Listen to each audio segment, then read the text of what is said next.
Hello, everyone. My name is Tina from Quantum Healing with Tina. I'm a BQH practitioner, spirit releasement therapist, and intuitive empath. And today we're here with my beautiful friend and colleague, Nina. Would you like to introduce yourself? Yes, thank you. I am Nina Morrocco from Rafaela Soul Sessions. I'm also a Beyond Quantum Healing practitioner from Scotland in the UK. And I'm very happy to be here. Thank you so much for having me on your lovely show. Yay. I'm so happy you're here. And today we're going to talk about memorable session stories. Yeah. Yeah. There's a few. Do you have any that come to mind? I had a beautiful one recently. In fact, a lot of my sessions recently have been really quite amazingly profound, and I don't know if it's connected to the energies and the information that is all coming through right now at this time. Sorry, I need to plug something in. Yeah, your audio's going in and out. Or if it's, I'm not sure what it is, but the information that is coming through these sessions and the beings and all of the stuff that is happening in these sessions is just amazing. But yeah, I had one recently where this client, she immediately went to this place where these fairy beings were, and I was like, this is really interesting. I just had fairies come up in another session recently, so I was like, this is good. And they were talking about this these amazing colors and this iridescent light and this how this light dances upon water, and they were there in that light. When we see the light that dances on water, that is their joy, and it's them in that light that we're seeing, that joy that they express. And there was this really powerful message that we needed to just stop being so just like she described it, like the being who was talking to her when I asked the question about what are humans doing right now, what is happening with humanity. She said this being, this amazing fairy type being, just kind of like his whole demeanor, just everything melted, and he was like dour and down, and and the message was just like, you have to stop. Humans just have to stop what you're doing. And it was like, okay. But then she went on to have this other aspect of the session where she was on a train and they were traveling to indigenous territory, and they were going to take something from these people. So we traveled to this place, and by the time we got there, all of the people on the train with this person that was traveling here, they had all died. They were all in black hats, and they had all died. And wow. This person was the only one wearing a white hat. And this person was going to the indigenous territory supposedly to take this object, but they got there and they were around this campfire with this woman, this indigenous woman, and she said she saw this object, this thing they were supposed to take, and she was like, I can't take that. That is the most incredibly powerful, multi-dimensional star tetrahedron object. It is the most powerful thing in existence. I can't possibly steal that. I can't take that. That needs to stay here. It needs to be with people who know about it and what it is. And so we went on further and tried to figure out what this was. Seemingly, this technology, intelligence object, this had been used for civilizations, both civilizations on and off planet. This was the most powerful technology in the universe. It had been used for millennia, and it was used by civilizations on this planet for a long, long time before it was switched off. And then it was switched off, and we lost how to use it. But like Lemuria, they had it. Atlantis, they had this object, and apparently this object has been seeded in the hearts of many people, and it can be reactivated again. But yeah, that was a really fascinating one. Wow. So was it a star tetrahedron? With like a Merkaba, right? That's the same? That's what it sounded like. It was so intricate and detailed. It was very, very hard for my client to even describe it. It was both a multi-dimensional star tetrahedron, and it was an intelligence. It was a means of travel. It was so many different things, all encompassed in this one really, really powerful thing. She also said it may well have been crystal. She said that after the session as well. She said it may well have been crystal. Wow. That reminds me of a session I had, and it's funny, I was just drawn back to that session last night. Of course. Of course. Where my client she was in life between lives. Like she was on the other side, seeing her life review, talking with her guide. Her guide's name was Grace. And she was just communicating back to me what she was seeing. And a lot of the things, she had no idea what this guide was talking about. And one of them was this object, or this, I don't even know how to describe it.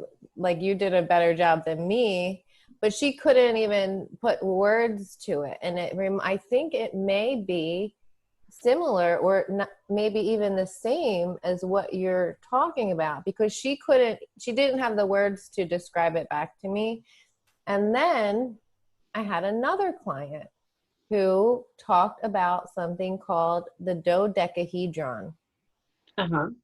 Yeah. And it's similar to that kind of object. And she said something about them being on Earth, around Earth, and somehow she was supposed to activate them or something like that. But a lot of them, she said, were tied off. Like they had like a string in the middle and they were tied off, like they were shut down on Earth all this time when they're supposed to be activated, like you said. And she also said, well, that was actually, she got that information in a meditation before her session. And then in her session, she was speaking with the Earth, and the Earth said that is within each of us, within our hearts. Whoa. That sounds similar. Yeah. It's amazing the waves of information that come through our sessions, isn't it? It's like amazing. Yeah. And like you said, like sometimes we don't even realize until we've spoken about it, and then you think about it for a while and you go, wait a minute, in a session was something really similar. It's fascinating how that happens. Yeah. It's really fascinating. And then also in that session, which I re-listened to like a 15-minute clip that I posted on my YouTube last night. And she talks about, this was in, I think, February. And she was talking about, in her own words, the guide was speaking to her and she was relaying it to me. And she said, all of the bad needs to come to the surface right now because it needs to be looked at and then healed. And that's what's happening now. And this was back in February, really before anything was going on. Like before we were fully in it, you know? Yeah. But she talked about that, and the guide was kind of giving her glimpses into the future. And she said in 5 years, we'll be speaking telepathically. And she also mentioned, because Jen, the client in her mind, was thinking about flying cars. And the guide answered her without her even like saying the question. And she's like, oh yeah, that'll be here in about 10 years. But what I thought was interesting was she talked about the split that's happening now. And she said that, you know, it's not a physical split, it's a split in consciousness. And those of us with a higher awareness, it will be like we're only connecting with and joining together with those people in our that have our own awareness, our like awareness, and those the other people that aren't as evolved in their consciousness will be like we're just kind of passing them by, like we're still here on the earth with them, of course, like we're not going anywhere, but it'll just be like we're interacting but not interacting, you know, like, does that make sense? i'm Yeah. gonna I'm gonna like transcribe that session, I think, because there was a lot of really good information that came through. And it was so much that she was having a hard time even explaining what the guide was saying because she didn't understand. Like the guide was talking about the grid, like the grid on the earth, and she's like, I don't know what she's talking about. It was so funny. I'm like, is she talking about the earth grid? And she's like, yeah, I think maybe, I think so. But she's like, you're all a grid. And I'm like, okay, I don't know what she was seeing or what the guide was saying to her. It wasn't quite clear, Yeah. but it was really interesting nonetheless. That was Yeah. an interesting session. Yeah.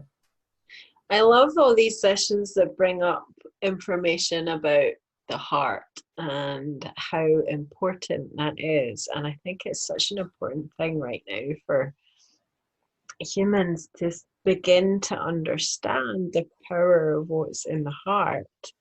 I mean, I've had sessions where we've talked about the power of our hearts being able to activate pyramids. I've had stuff that has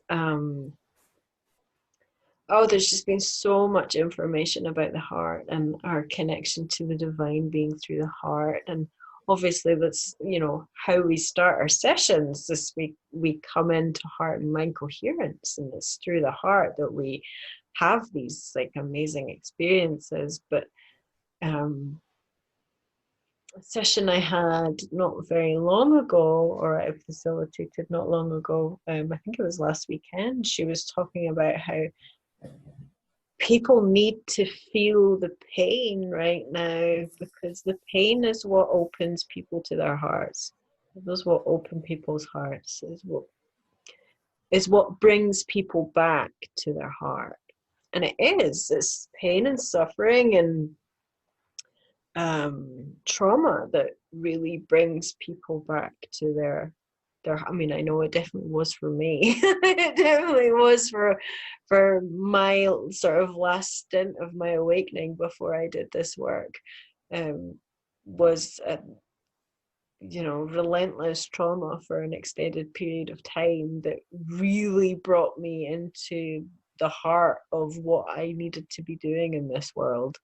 And I think that kind of flows out to a lot of the information that comes through our sessions about, you know, this time on earth is needing to happen right now. On a higher perspective, it's needing, this is all needing to happen right now, because humans are so out of alignment with what's who and what they truly are, why they're here, and how powerful they are. And that's why we're having to dig up all this stuff so we can look at it and actually shine light upon the darkest parts of what it means to be human and what humans have been doing for so long. Yeah. And bring people back to their own light and the power that their own light has. Mm-hmm. So yeah, it's a really fascinating time. It's such a fascinating time for sessions, and I think that's what made us want to come on because like we were both talking about, you know, how powerful these sessions are becoming at the moment, and just the incredible information that's coming through, Yeah. so in line with what we are feeling as practitioners, but also just as humans going through the experience. Yeah. Yeah. When you were speaking about the fairies, and they were just like, stop, you know, like just stop. It reminded me of a session I had done with Karen and a fairy. I met with a fairy in Lemuria, and we asked the same kind of questions. And she pretty much was saying the same thing, like, Yeah. stop, you know, you guys really need to get it together. Stop being lazy. Start standing up for yourself. Start speaking your truth. Start connecting with your heart and recognizing your own truth, using your own discernment, and understanding the bigger picture of what's happening now, and that this all does need to come to light, because all of this that we're seeing now has just been hiding in the darkness. It's been there all along. It's not anything new. It's just rising to the surface to be seen now. And that's a good thing, because we can't change what we don't see. And so even though it's super hard to look at these things, these super painful and traumatic things, they need to be looked at. Yep. Because if not, they just continue to fester in the darkness and go on and on and on and on. But this is the shift. This is the big shift. This is uprooting all of that trauma that we hold as a collective and looking at the pain and being able to transmute that and stand in our power and understand how powerful we are, because we've just given it all away to people. You know, we've given Yeah. it to our governments and the systems and religions and all of it. We've just handed over our power, and we've done that so much that we've forgotten how to think for ourselves, to critically think. And we wait for someone to tell us what to do. Yeah. Instead of taking that power into our own hands and doing it, you know, we're just always waiting for someone to tell us, what do we do now? Oh, there's a virus, what do we do? And Yeah. you know, and these people in control take advantage of that, you know. So it's like a collective rising, you know, of humanity, really. And they were like, you need to really come into your power and understand who you are as sovereign beings. Like, you Yeah. don't need this. You don't need to be controlled like this. Yeah. So yeah, that the fairies have really powerful messages. They do. They do. They're not all just, you know, fairy dust and sprinkles. Like, they've got some power going on there in that shiny iridescent light. They're powerful beings. But Yeah. yeah, it's like you say, it's like that apathy, that kind of passing the buck. Like, it's, well, it's not, you know, we can't do anything about it. We're just the general public. It's like that's the attitude that has got us where we are. Like, Yeah. thinking that these people in government are the ones that are, they're going to sort everything out for us. That's the issue. Is Mm-hmm. that we've put the power onto them and forgotten our own. And yeah, there's a wonderful mix of what we're seeing in the world, what's unfolding in the world, and knitted beautifully with the information that comes through in these sessions, and it's very affirming as a practitioner to, a lot of this work, we can't help but develop our intuition and our knowing, and there comes a point with all of this when we just what we think is happening just turns into a knowing, and we stop questioning ourselves, and we stop questioning our ability to see the truth, and we just know, and I think that's part of our light worker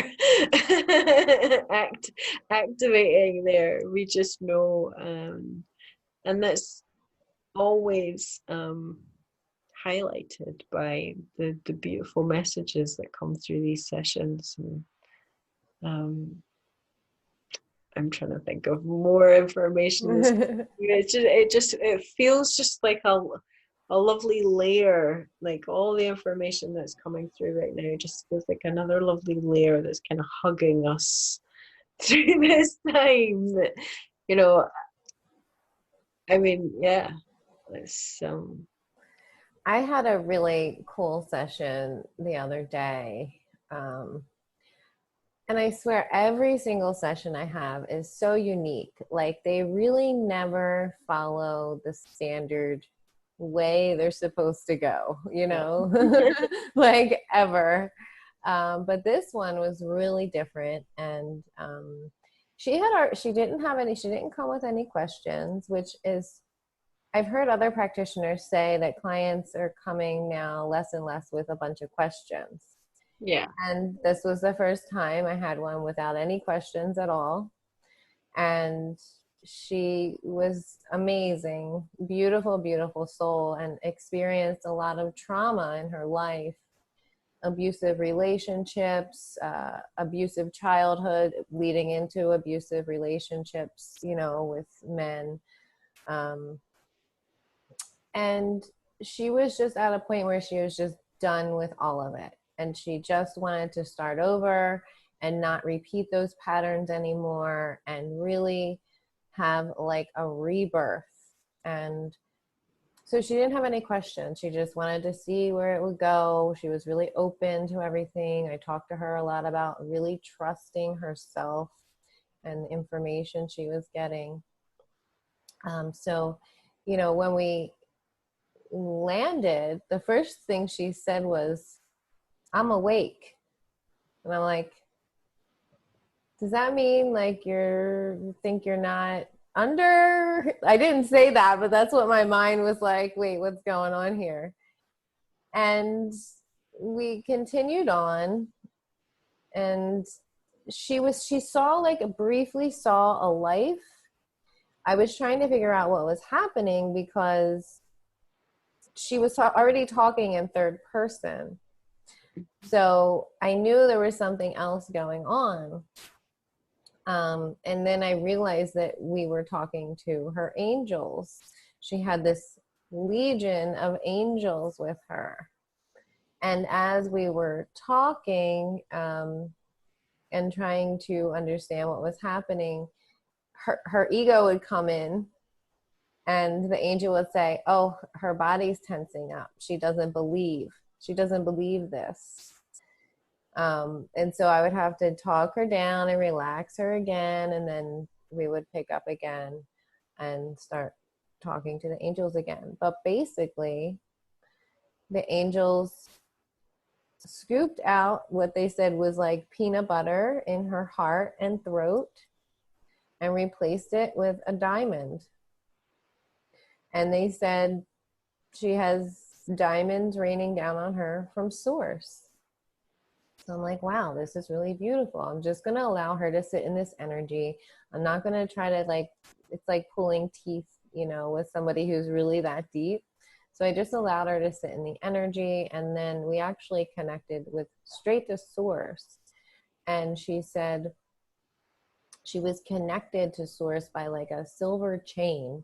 She told me after the session, she saw herself going up with the silver chain and connecting it with source. So then she was directly connected. And so when source came in, it was just so much love. It was just love from the angels, love from source. And, she was still popping in saying, she didn't believe kind of, but I have to talk her back down. And she actually made it through that session without like waking up or without her ego interfering fully, which was amazing. And so I started asking questions to source about her healing, and all source said was she's healed. I'm like, great. So then we don't have to do anything? No, she's healed. I'm like, okay. Okay. That's that. That's that. It was only like an hour long, but it was so incredibly beautiful for someone who really was struggling to believe any of that, to have that experience of being there. And afterwards she told me she saw like a legion of angels, and like she was seeing a lot more than she was telling me because she was so deep. Yeah. She couldn't really speak it. So she had an amazing experience just being in the presence of those angels and connected directly to source and being healed like that. And I didn't even need to do anything, which was great. But the human part of us is like feeling like we still need to do something, right? Yeah.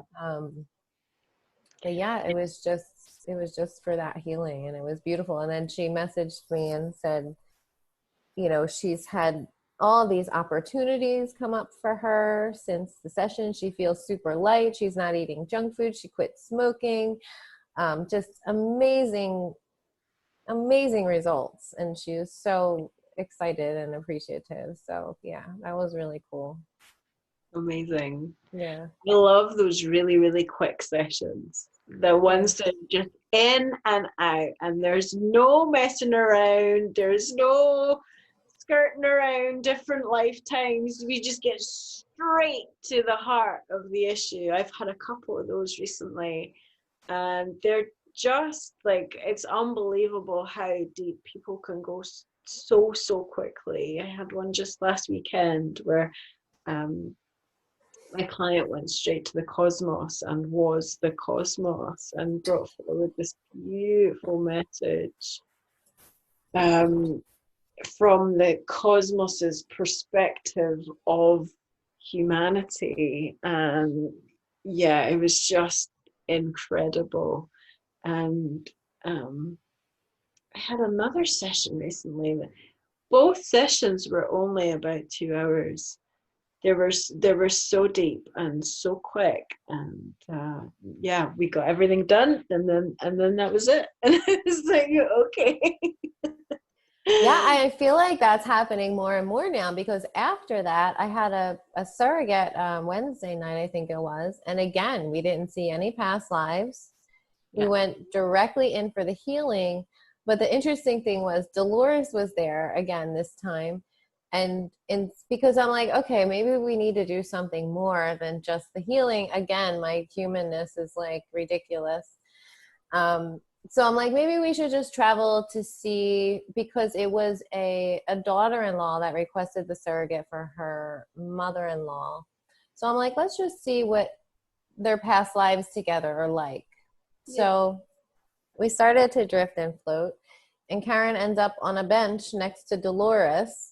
And Dolores has a book, and the book is of their lives together. And she's like, you don't need to travel to the past lives. Let's just flip through this book. So that's what we did. That's all we did. We didn't even have to travel anywhere. She showed us, like, they had a lot of mother-daughter caretaker kind of lives, but there was always so much love between them. And yeah, no traveling. It was just another really quick one. I think it was only an hour again. And it's interesting with these quick sessions, and also with you were talking about clients not coming with questions. It's like almost the experiences themselves are what is inducing the healing. Mm-hmm. it's almost as if sometimes the question portions of the sessions are obsolete because the answers are given throughout the experiences that unfold. Really, the questions are just confirmation of what we've just experienced. And it's our humanness, I guess, that needs the answers to the questions. I had that same session I had where my client went to the cosmos. Her team, her channel, they opened up to speak to us. They were like the answers aren't necessary. The questions aren't necessary, and the answers aren't necessary. And I was sitting there going, well, can we ask them anyway? just it's like, yeah, we know the questions are really human, but we are human, so can we just have the answers to them anyway? But yeah, it's interesting the way these sessions are kind of naturally evolving themselves, like when you or I or other practitioners come together and we notice these, I loathe to use the word trends, but these similarities that are kind of happening with sessions at the moment. It's really interesting. Yeah, it is. Well, they are kind of trends. I mean, and it's amazing how, two people like you and I are separate people and we have separate clients and they're all from different parts of the world and they're having similar experiences. Yeah. That is so cool. I know. I know. It's so cool. And that's why I love this work so much. One of the very first session, the very first session I ever did as a practitioner was on Karen, of course, because she's my practice partner. And it was amazing because she went directly back to Sirius. She's a star seed, and she was pretty deep for that. And just the love, God, hold on.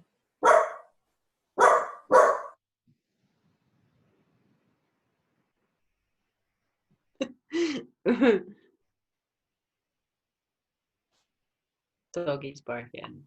Sorry. Hold on. Brilliant. That was great. Yeah, there's a delivery man. All right, I think we're good. Okay. So yeah, she, as a starseed, she was taken back to Sirius to see where she came from. And the love she experienced was so overwhelming that she felt like she was going to leave her body. Like her body couldn't even handle that amount of love because the vibration of it was so high and we're so dense down here that it was like overtaking her body. And that was the first time, that was the first time I had to ask someone to step back from the, hold on, pause for a minute. It's okay, go ahead. Do you want to pause? Sorry about that interruption. So what I was saying was she got to like meet her family again, her parents, her guides, and she was in this castle and looking down and like all of these beings were gathered to welcome her home. And it was so beautiful. And she learned in that session that they had all given her like kind of implanted her with memories, like that she would somehow remember where she was from. And it's amazing that a human actually can wake up and remember, to be honest, because we are so dense down here. So they really did a good job, like, assisting her in remembering.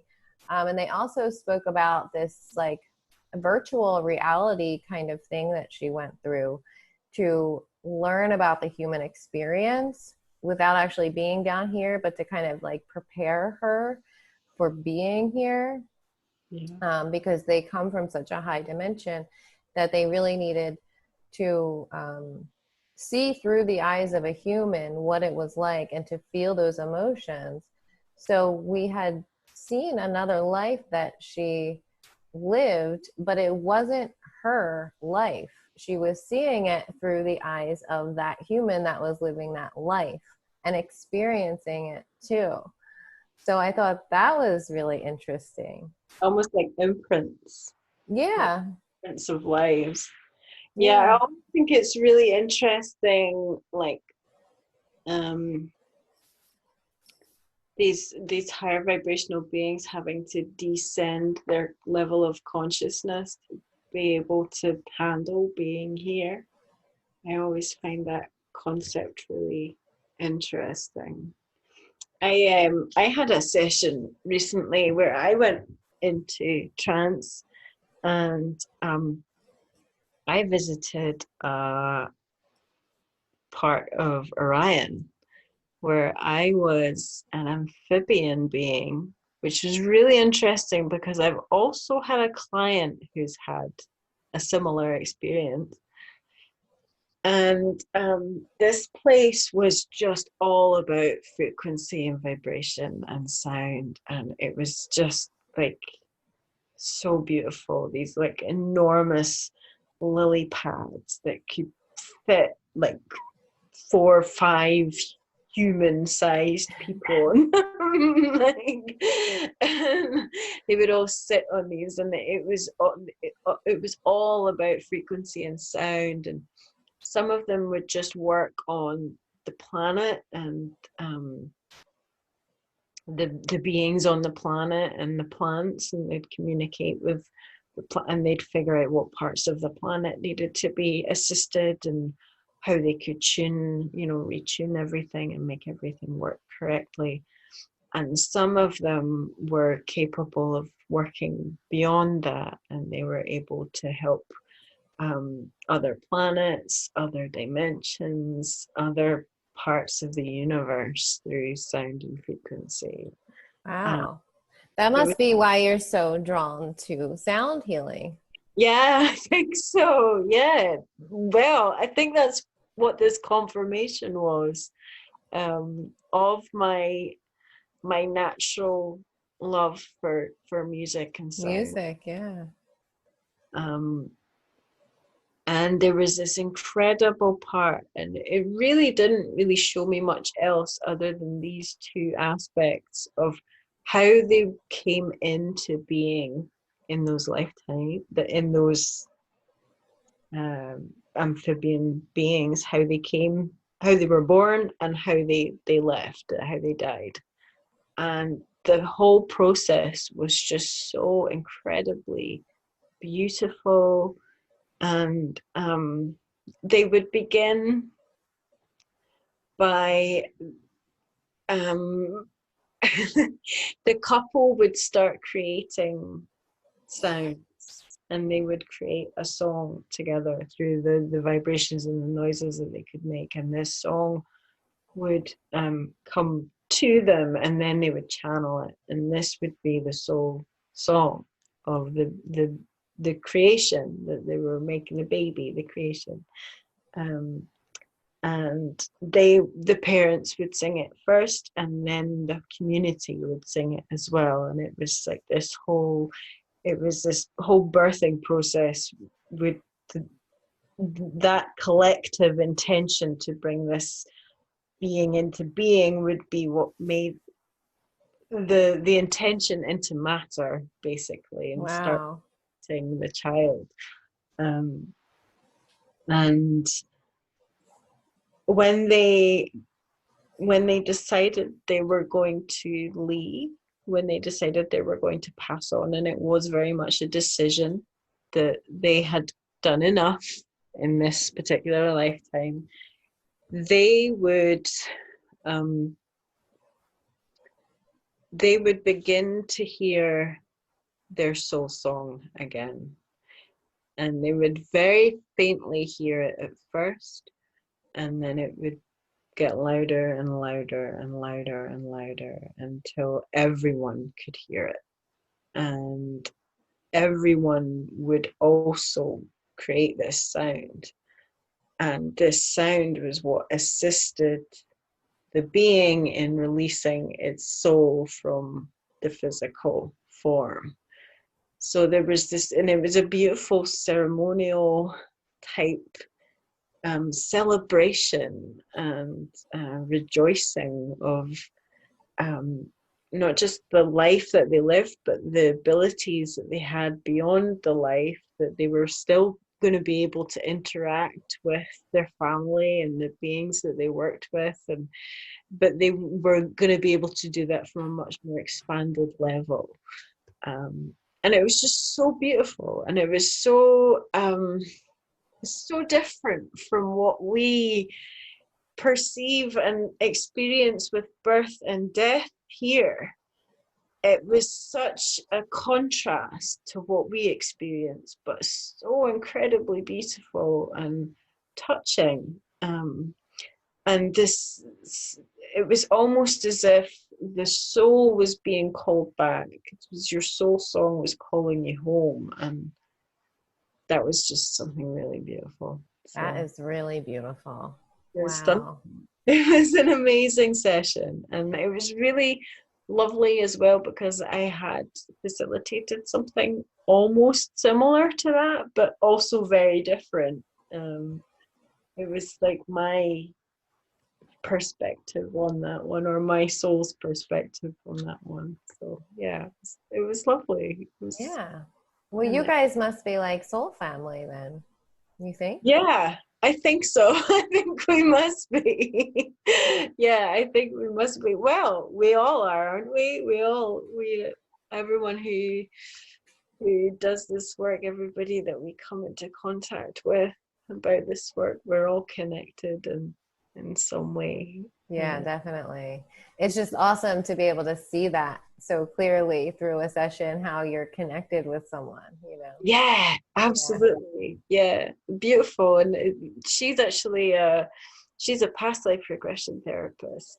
Um, so she does similar work too. So it was really nice to see that aspect. And she's also assisted me with my love for sound healing and the bowls and all that stuff as well. Oh, So wow. Yeah, yeah, wow. so it's been really a lovely little it's just lovely how it all flows together, isn't it? It's amazing. Yeah. It's so incredible. It's just never ceases to amaze me. Like I hope that I never get bored of it or just be like, oh yeah, it's just another session, you know. I know it's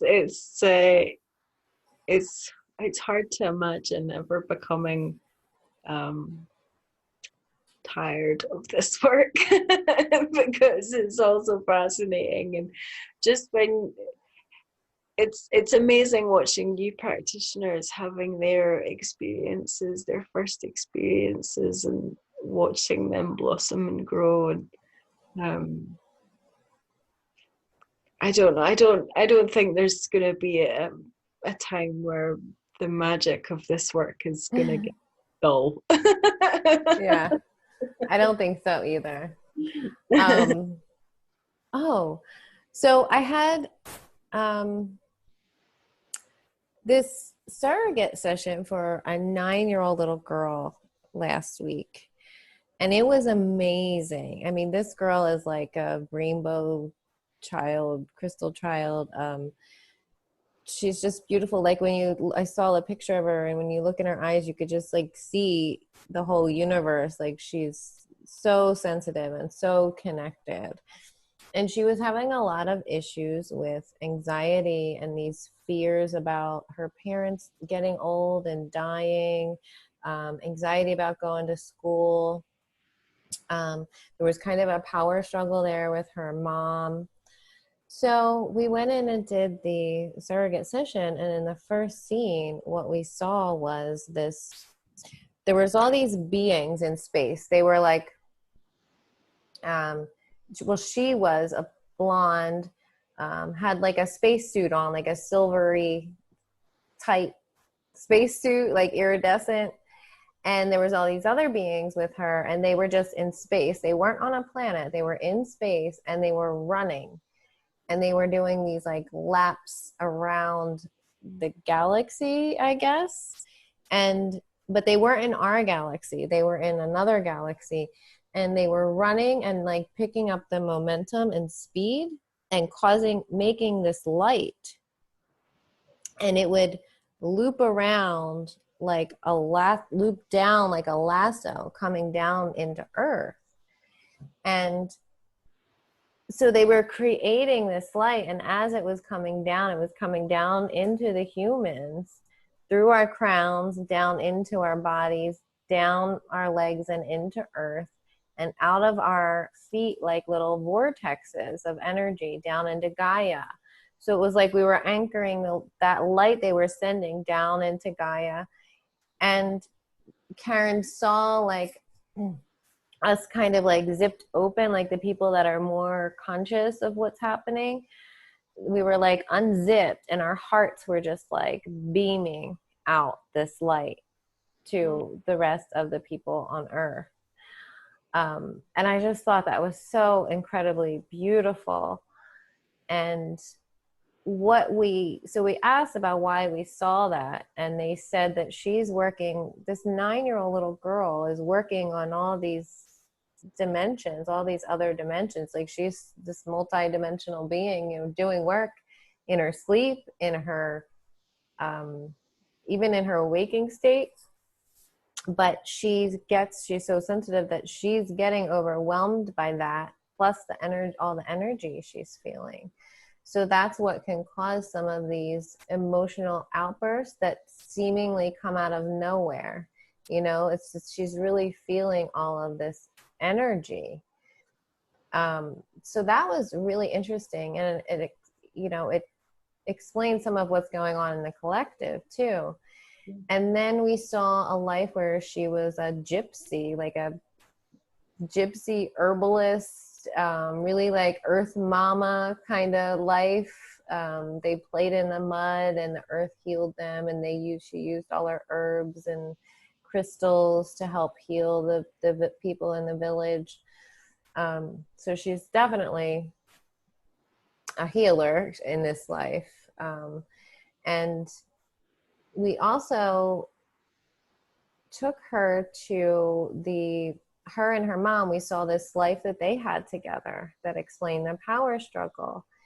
She was the daughter in this life, was a queen.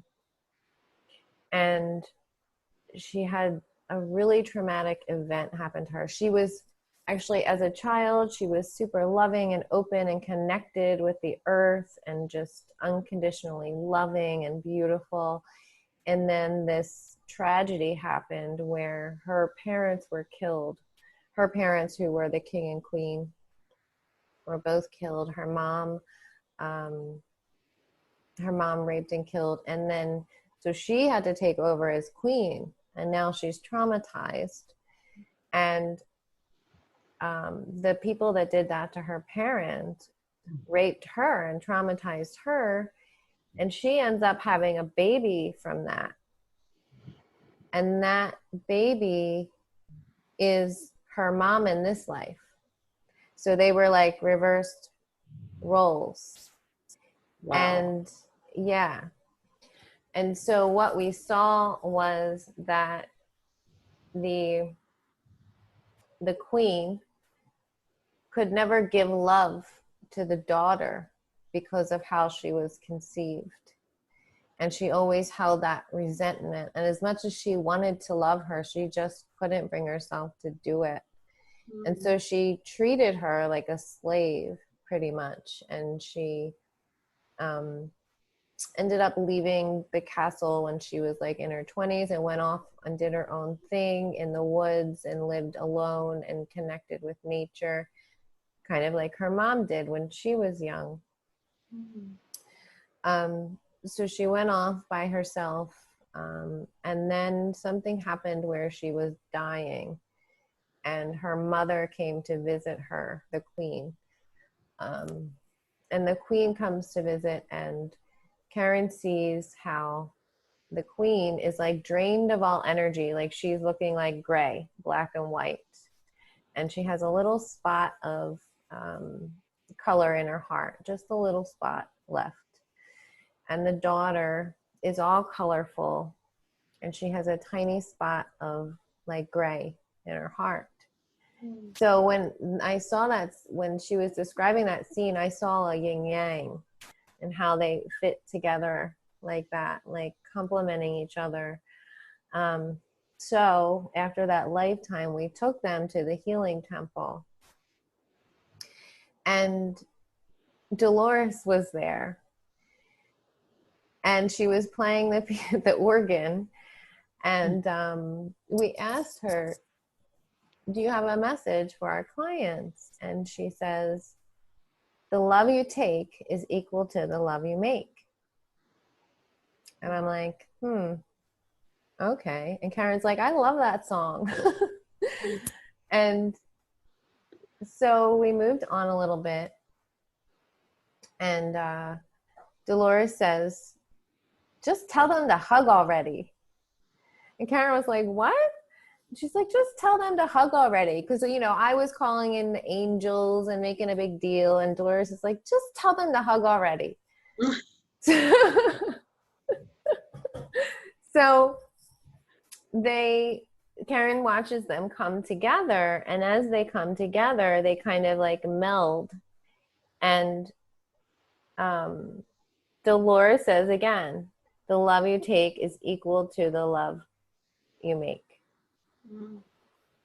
And it made sense because they were like making up for each other, in that complementary yin yang kind of way.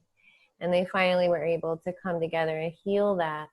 And we were seeing, Karen was seeing rainbow light coming through them, through their channels, all this like refractive rainbow light to heal them. And then Dolores says to Karen, she says, Karen, doesn't it look like a pot of gold? And Karen was like, what? And as soon as she said that, I saw a flash of gold out of the corner of my eye.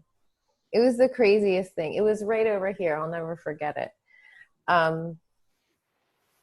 And we were like, what is she talking about? A pot of gold. Like when you think of a pot of gold, you think about a pot of gold with gold coins in it and a little leprechaun sitting on top.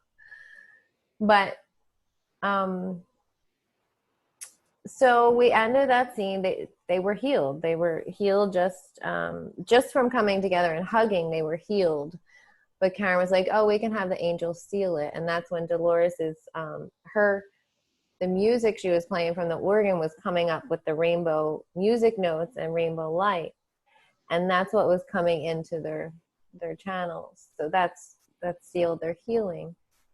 But all they really needed to do was hug. So she's talking about this pot of gold, and I'm like, I don't know what that means. I thought she was just joking. So I'm writing up that little story to post about that scene, and I'm looking for a picture of a pot of gold. And the very first picture I come across is linked to this story of a man that actually saw a real pot of gold, which isn't what we think it is. It's this refractive rainbow light like bath, if you've ever seen one. And he said he couldn't even find the words to describe it. He said it was like so just magical. And he was with like his guru. He had some kind of like guru teacher from Asia that was with him. He was picking him up from the airport. And when they ran into this pot of gold, this is what the pot of gold is. It's not a real pot of gold. It's this magical rainbow experience that if you ever get to have one, must be just so divine and magical and incredible. So I realized that that's what Karen was seeing in the session when Dolores asked her, doesn't it look like a pot of gold? Right? Mm, And our human minds are thinking pot of gold. yeah. And I realized after that she led me to that specific picture, because I could have picked anything, right?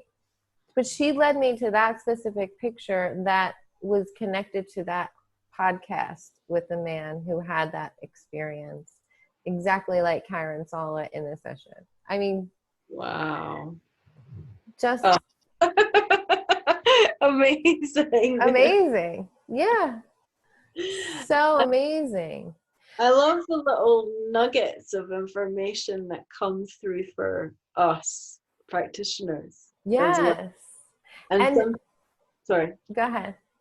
sometimes we don't even realize until afterwards, or sometimes we don't know until afterwards that Right. information was for us.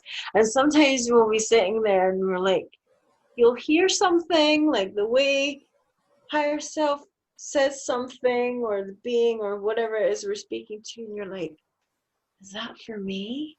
And then later on in the session they'll go, oh yeah, and that bit you thought was for you, that was for you. And you're like, what? Do you know? How do you know? It's so amazing. I mean, Yeah. really, yeah. And Yeah. the most amazing thing about that is that the day we before we did the session, the little girl started having shifts in her Wow. relationship with her mother. She started going up and asking for hugs. So what we realized was that they were in this power struggle because the daughter in this life is the queen and the mother was the daughter. So the mother is trying to win over the daughter, trying to get her love, trying to get her affection in this life. And the daughter is just like, I don't want anything to do with you, really. And so that's why they were in this back and forth. It was the exact same dynamic of that lifetime. So that was incredible. And the fact that the daughter started to have shifts and started to want to hang out with her mom and give her hugs and go for walks, and like she's really shifting. It's incredible. The healing is What incredible. connection. Wow. That Yeah, sounds amazing. That sounds really amazing. And that was amazing. these starseed children, these little crystal children, they're wonderful little beings. And I mean, I have one myself, so Yeah. they are amazing little beings, and it's so fascinating the way the soul changes roles in lifetimes, and so we have to see things from every possible perspective that, I mean, our human minds just would not be able to think up. Right. And like it's like the stories that unfold from the other incarnations, and the information that's presented is just so clever. The way it's done is like, I would have never thought of that. But I wouldn't. Like, I just don't like.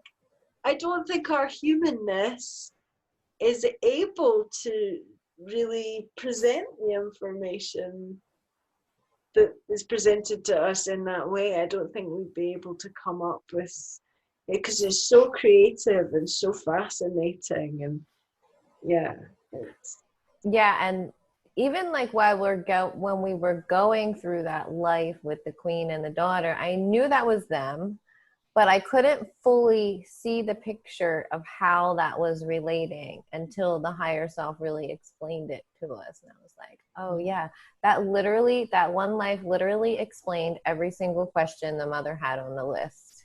Just yeah, in that one life. yeah. It's really cool.